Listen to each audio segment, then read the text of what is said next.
Dylan Scott is a great healthcare reporter for Vox. I'm sure you've read his work on policy and global health. It's a lot of truly outstanding journalism, which is why I felt a little bad about how I began this interview. Well, gosh, now you're putting me on the spot. I wonder if you could walk us through how a colonoscopy works, and I guess also, again, sorry, how the prep works. So yeah, if you need to get a colonoscopy, either because it's recommended at your age, starting at age 45, most of us are supposed to get colonoscopies, or if you've, noticed something in your bowel movements that is concerning, the process, it is kind of a big burden, as people who have gotten one before probably know. You have to, kind of go on a cleansing diet for a couple of days beforehand. They don't want anything in your GI tract, or as little as possible. Then you might have to drink an oral laxative. Again, super unfun. Then you go to a hospital or a clinic.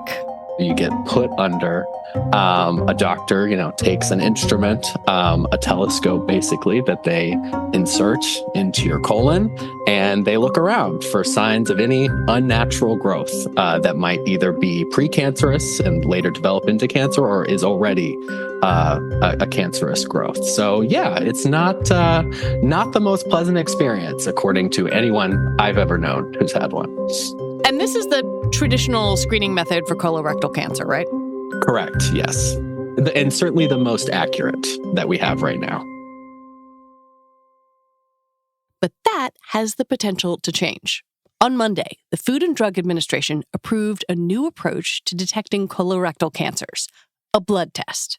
And what was a breakthrough about it was it is more accurate than any of the tests that have existed before it. Especially for more advanced cancers. Stage 2, stage 3, stage 4, they are pretty good, almost 90% accurate at identifying whether somebody has a tumor growing. Still, the test is not yet as good as a colonoscopy or a mail-in stool test at catching early cancers or precancerous conditions. But I do think there's a lot of optimism that the test can be made even more sensitive to the point where they could start catching those earlier stages of cancer. And that would be truly revolutionary, especially since more and more young people are getting cancer. Today on the show, could this new test and tests like it help fight a surge of cancer in people under 50? I'm Lizzie O'Leary, and you're listening to What Next TBD, a show about technology, power, and how the future will be determined. Stick around.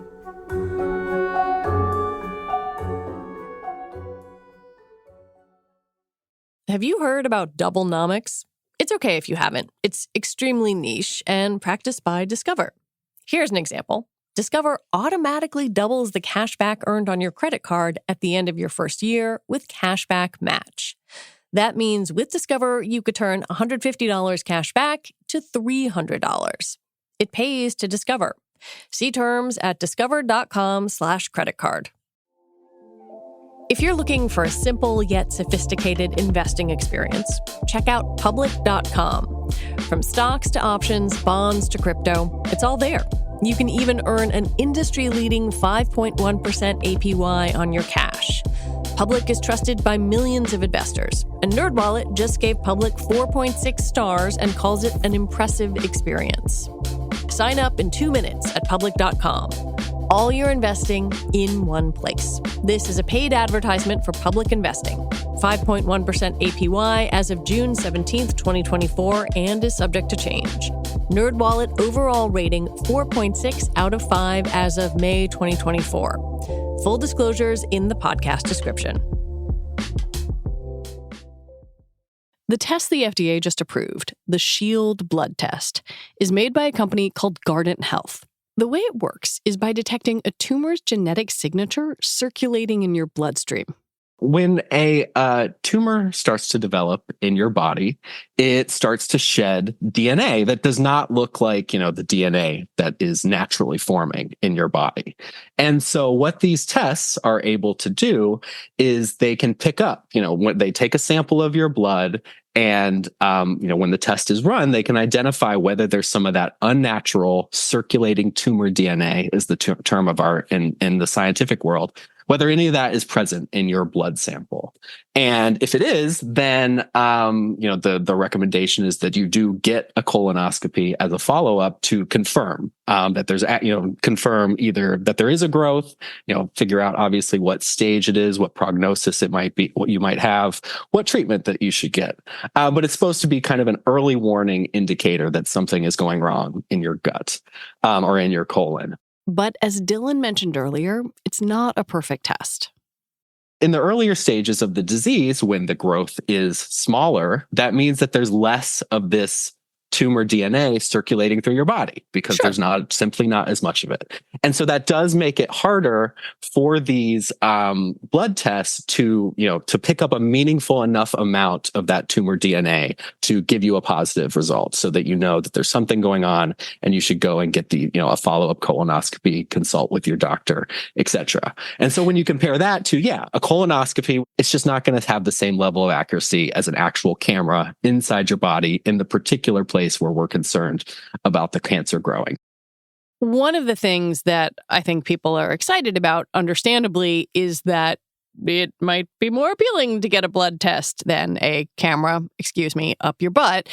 And when I looked at the percentage numbers of people who were getting screened for colorectal cancer, about 71% of people ages 50 to 75 get screened, but we're still missing a chunk of people. Yes, absolutely. Yes. The screening levels are not as high as they should be, as we would like to see, especially given the increased incidence of colorectal cancer that has been underway for some time now. The hope is that if we can get these blood tests to the point where they are accurate enough to provide some value on top of the screening methods that already exist, then there's the hope that it does become easier. That there just won't be as high of a barrier to entry for somebody who's like my age. I'm in my mid 30s. I'm 10 years away from when a colonoscopy is recommended for me. And I certainly am not particularly interested in getting a stool test unless my doctor was really insistent about it. But the idea that you could just go to your doctor, get some blood drawn, and get a pretty accurate early signal about whether you've got anything to worry about, that is what's really appealing. One of the reasons I wanted to talk to you is that you have written pretty extensively about the rising rates of cancer, and particularly gastrointestinal cancers, in people under the age of 50. We're going to really dig into that, but I guess the first part of it is, when did researchers and doctors start to notice this number start climbing? Yeah, so I would say that anecdotally, gastroenterologists in particular started to notice it about a decade ago. I spoke with John Marshall, who is a doctor at Georgetown, leads a lot of their gastroenterological oncology work. He's been practicing for decades at this point. He basically never saw a patient come in who was under the age of 50. But about a decade ago, he started to notice that he had younger and younger patients coming in for colorectal cancer. And now, that's started to extend to other cancers, particularly those that are concentrated in the GI tract. So I think, those frontline doctors started to notice it about a decade ago. And in the past 5 to 10 years, we have had a lot of new research that has actually documented and quantified this trend. And it does show that we've seen a marked increase in the number of colorectal cancer and other similar cancers among people under the age of 50, which is usually what we use to the threshold for what we define as early onset cancer. So there's different ways to quantify it. One example is that these days, about 1 in 5 new colorectal cancer patients in the U.S. are under the age of 55, which is twice the rate that we saw in 1995. Wow. Likewise, there was a global analysis in the British Medical Journal last year that found 29 different cancers had seen their early onset incident increase since 1990, and they had risen collectively about 80%, so nearly doubling over that period. So there is a collective, a pretty the collective evidence would certainly suggest that like these trends have been underway at least for a couple of decades now. One of the things I want to emphasize here, because I think people often have this question, that this is not about detection or necessarily be about people living longer or not dying of other causes. The absolute number is going up here, right? It's not just a relative thing. Right, exactly. And concentrated, in this this younger age cohort. I do think, it's not to say detection that's unimportant, because one of the other things that's concerning about this trend is, deaths for colorectal cancer patients who are over 65. So people who are in the screening regimen, who are getting their regular colonoscopies, their mortality rates are actually going down because we do have this screening system in place that's, better able to catch the cancer early. And, as we all know, like the earlier you catch it, the better the prognosis for treatment. But among people who are younger, the death rate is actually increasing, which does seem like a byproduct of, the people at younger ages do not get screened as regularly. What's especially scary is that those younger patients are dying at a higher rate. And that does seem to be a result of them not getting screened early enough. When we come back, why are so many people under 50, including me, getting cancer?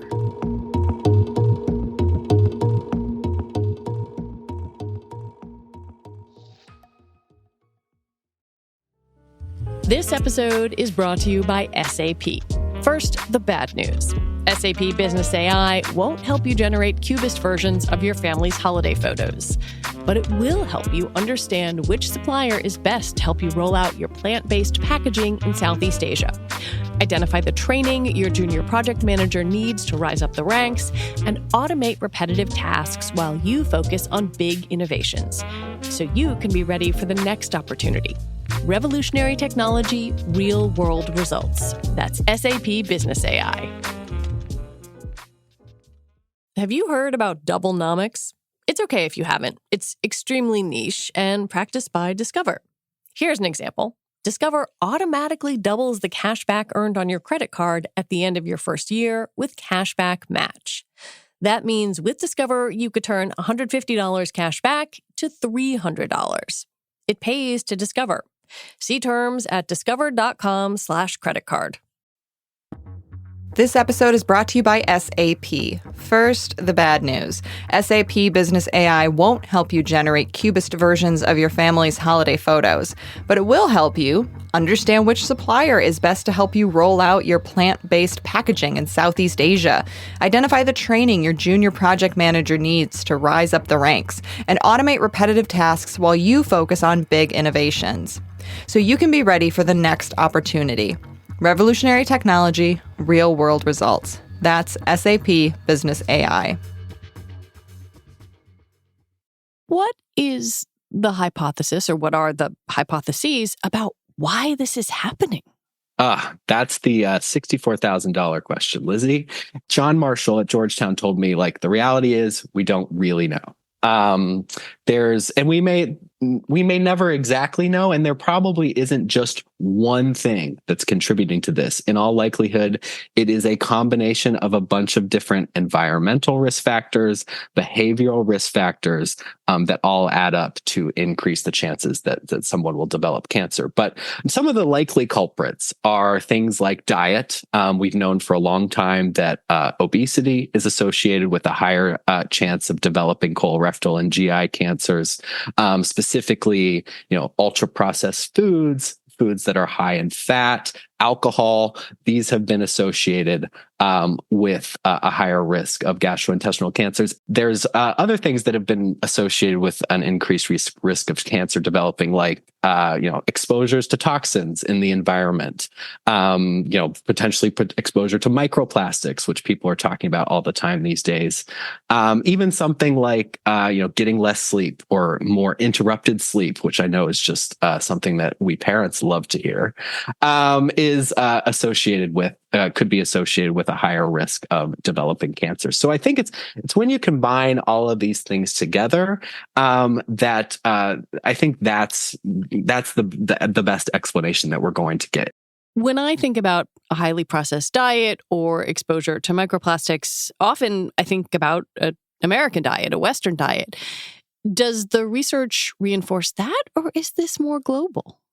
So it is global. Like these trends are happening across the world, especially in more developed countries that are kind of on a similar, economic development time curve.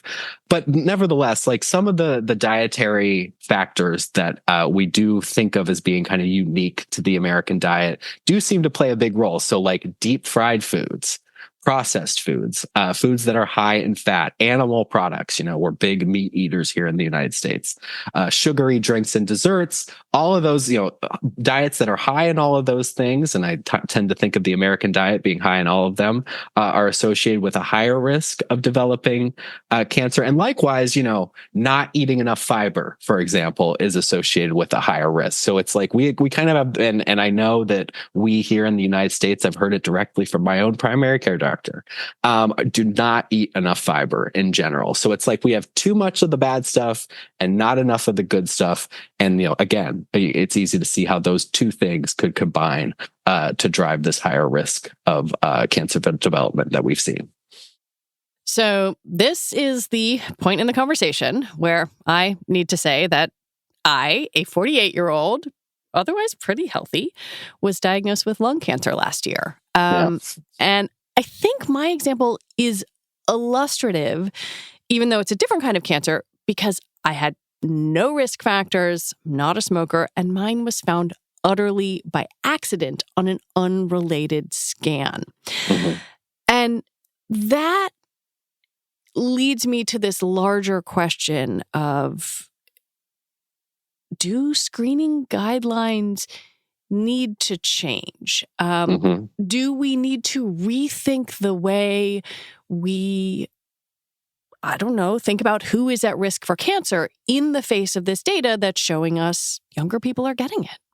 Yeah, it's a difficult question. Obviously, I'm terribly sorry about your own situation. And I should clarify, I'm doing really well. Stage 1, doing great. I do think, to the point about the blood tests, if we could find screening mechanisms that are less involved, have a lower barrier to entry, that are less expensive, that both to the patient and also to the healthcare system as a whole, I do think that would show a lot of promise. There is a balance, and I think people have probably seen over the past few years, these medical authorities have been trying to figure out, like, okay, which age is really the best age to recommend, like, women to get mammograms, for example, or, to get a colonoscopy, because they're trying to balance, on the one hand, especially because we're seeing this rise in cancer incidence. Of course, everybody wants to get, it makes sense that we'd want more screening, would want to screen people younger. But at the same time, there are risks that are involved with screening. Like I said before with colonoscopies, like those can have, because it's an invasive procedure, there can be negative medical outcomes from going to get a colonoscopy.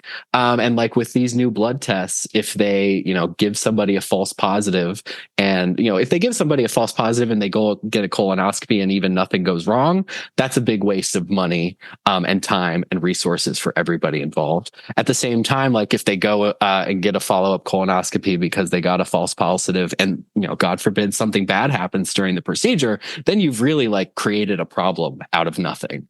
And so I think it's about, we're still trying to figure out what the balance is. I can tell you that the doctors I've talked to have certainly emphasized that like screening can only go so far. There's only so much that screening can do. We have to be looking at those behavioral factors, those diet choices, and those environmental exposures that are contributing to this rise. We have to go back to the source. the source seems to be not just the specific environment we're born into, but also when exactly we're born into that environment. It's almost like when we're born, we're dropped into this petri dish. And it's like everybody who's a part of our generation, we're all dropped into the same petri dish. And, that has these various, behavioral and diet and environmental factors that can contribute to the development of cancer. And sort of over time, we see what happens. We see if cancer starts to grow or not. But, our parents' generation, they were dropped into a different petri dish that had a different set of variables.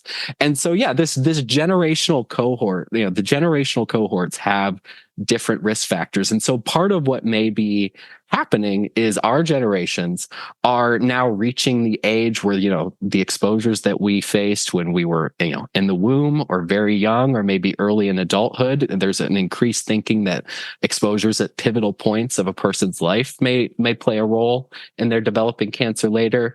But anyway, we may have faced something at those points in our lives that's kind of shared among all of us who are about the same age, but we're not maybe those same variables or those same exposures were not present when our parents or grandparents were growing up. And that's what's in a way kind of tragic about it, is there is these things that we were exposed to when we were young may now be unfortunately kind of coming home.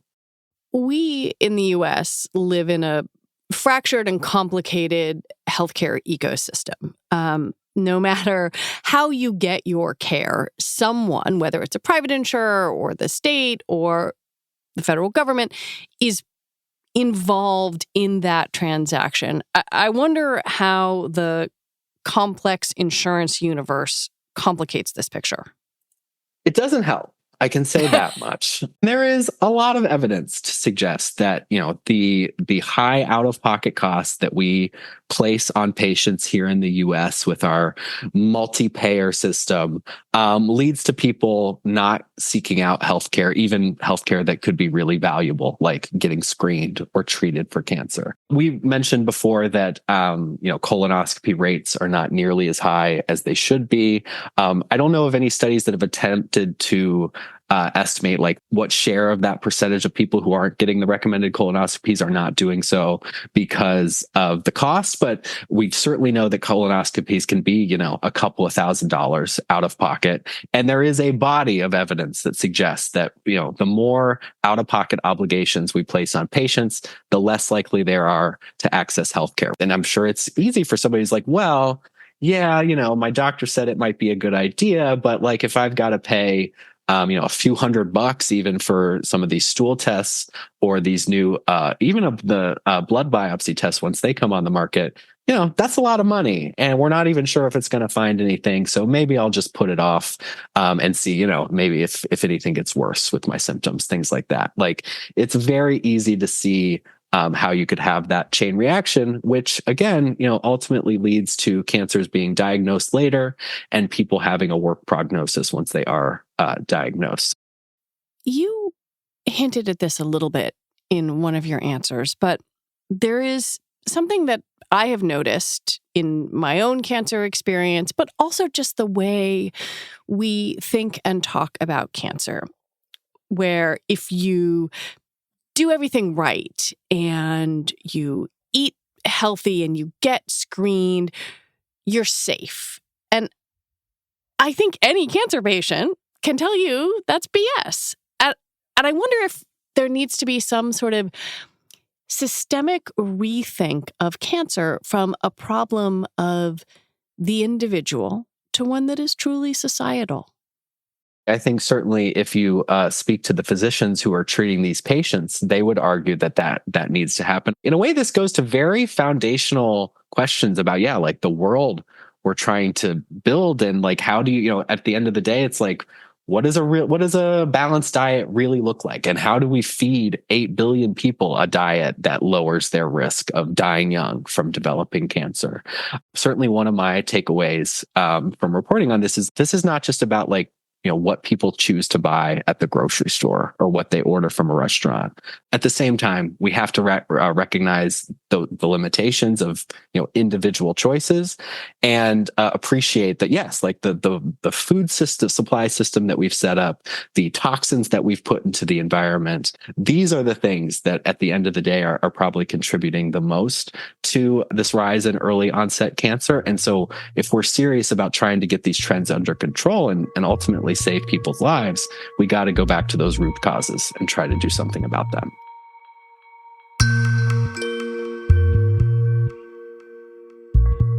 Dylan Scott, thank you so much for your reporting and for coming on to talk with me. Thank you for having me. Dylan Scott is a senior correspondent covering healthcare at Vox. And that is it for our show today. What Next TBD is produced by Evan Campbell, Patrick Fort, and Shayna Roth. Our show is edited by Rob Gunther. Alicia Montgomery is vice president of audio for Slate, and TBD is part of the larger What Next family. And if you're a fan of what we're doing here, I have a request for you. Join Slate Plus. Just head on over to slate.com/whatnextplus to sign up. All right, we'll be back on Sunday with another episode. I'm Lizzie O'Leary. Thanks for listening.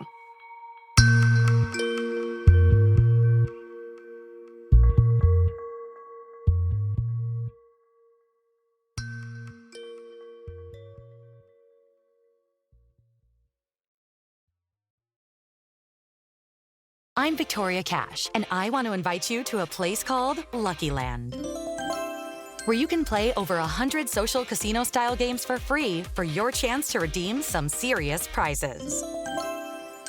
So what are you waiting for? The best way to discover your luck is to spin. So go to LuckyLandSlots.com, that's LuckyLandSlots.com, and get lucky today. At Lucky Land. No purchase necessary. VGW Group. Void where prohibited by law. 18+. Terms and conditions apply.